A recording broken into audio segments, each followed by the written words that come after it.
Hey everyone, in this quick tips and tricks video, I want to show you how to extract some value from your log files. In this case, how to extract metrics from your log files. So we'll start there and then we'll chart those metrics as time series. We'll add thresholds visually to the chart so you can see when things are good, in a warning state, in an error state, and so forth. Then we'll actually use Davis AI to forecast and predict the future of those metric trend lines. And then we'll do all of that, but with multiple series. So where you've got something in your log line that you need to split the series by, I'll show you that as well. And also you can forecast all of that. So let's get straight into it. So this block here is just creating some fake log data that we'll use for this experiment. There you can see my log content, and it contains a field or a piece of content that says field equals and then a value. So as you can see below, we've got our log line, a first log line field equals 200, and now we want to parse out that field value. So here we're saying, okay, Dynatrace, expect some data on the log line, and then ultimately expect a literal string called field equals. And then after that, expect an integer that we will call my underscore value. So Dynatrace is going to look for field equals, it will parse out the integer, and it will create a new column called my underscore value. So if I run that now, you can see now we've got the original log content, but we've got a separate field called my underscore value. Now let's chart that. Go to options and then a line chart. But you can see there's a slight problem because every single log line is its own field. So how do we solve that? Well, we can solve that with the make time series command. You see I uncommented that, and I'm basically telling Dynatrace to make a new time series where we are averaging my underscore value.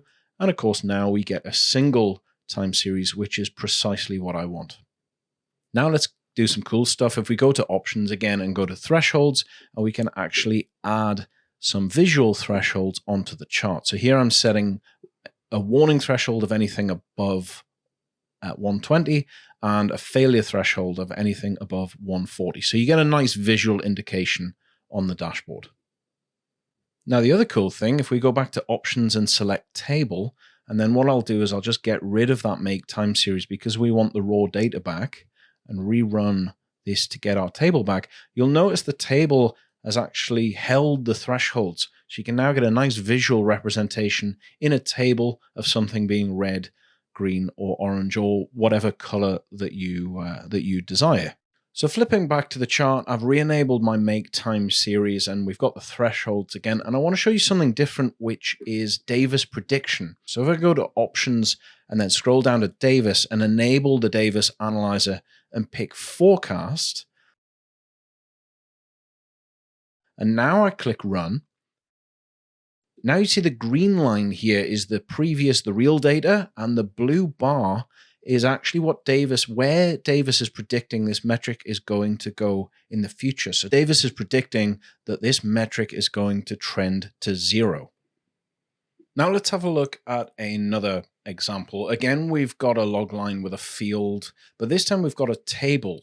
And each of the timestamps here, 2 hours, has a table A, B, and C. Table A, B, and C for 110 minutes, and so on. So obviously what we want to do is not only extract the numeral, but also split and have 3 separate trend lines. And we can do that with another parse command. Again, we're looking for some data field equals, and again, we're pulling out the integer my value, nothing different to last time. But then we expand that to look for some more data, and eventually we're telling Dynatrace, you'll see a table equals, and then we want to pull out the next word, and that's a variable called split underscore by. Running that, we now see you get 2 columns, my underscore value like before, and split by, which gives us a data point per table name, table A, B, and C. Now we can chart that. So again, we're making a time series for the average of my value, but we are splitting by the split underscore by. If we flip to the line chart and rerun the DQL, we now see a time series line per table. And of course, we can use the Davis AI forecast on this. So again, go to Options, Davis AI, choose the forecast and rerun. And we get 3 forecasts now, 1 per trend line. So if I show you table A first of all, just hide the others, we can see table A is trending kind of flat. Table B, the data points in table B are trending downwards, and table C are kind of flat to downwards in that sort of range. So Davis AI forecast works on multiple time series.